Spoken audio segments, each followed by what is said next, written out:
Hi friends, Miss Debbie here again with another fun activity. I've got this magic Play-Doh that I made. When I made mine the other day, I just divided up the mass and I made some green and some red.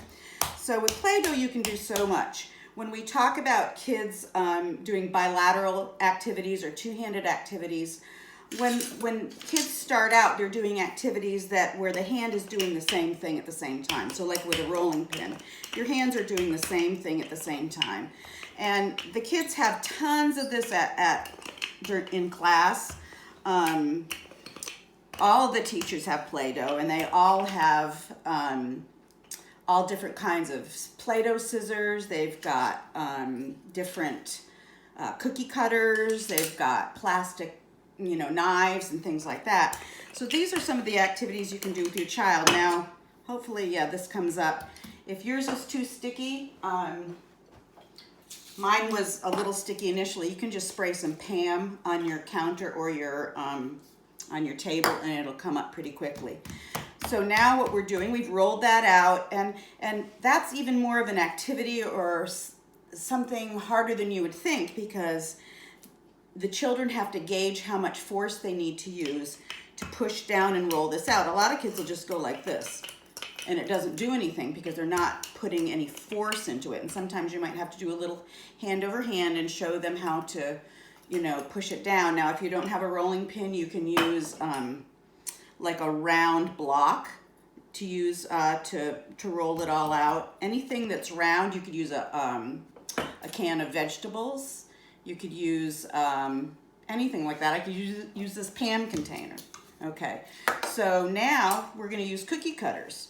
So they use the cookie cutters. They put it. They kind of can space things and push down, push down, push down, and make a shape. And they can make all sorts of different things. If you have some, you can use tops of containers, like the top of this Pam container, to make a circle. You can do all sorts of things. I happen to have cookie cutters because when my kids were little, I used to make cookies all the time, for Christmas and for Easter, and then they'd frost them. That's a fun thing to do too, if you can find any flour, because you can't find flour anywhere. So this is fun to do. Another thing you can do is you can practice rolling Play-Doh out yourself and making it into a log. I'll use just a little bit here. This is another thing that's kind of fun for the kids, is rolling it out.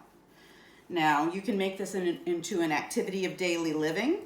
If you use plastic forks, or if you have plastic knives, or you can use the little sets that the kids come, like the toddler knives, forks, and spoons, and you can practice cutting the Play-Doh. Because eventually we're going to want them to be able to cut their food, and this is nice. And do this.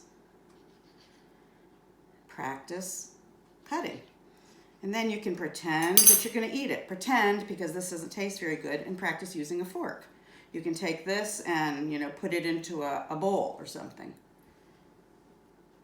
Okay? So all of this is, it's fun, but it's also strengthening their hands. It's also, working on activities of daily living. And that's it for, I wanted to say, I love you guys. You are my stars. I hope you're having a very good time working at home.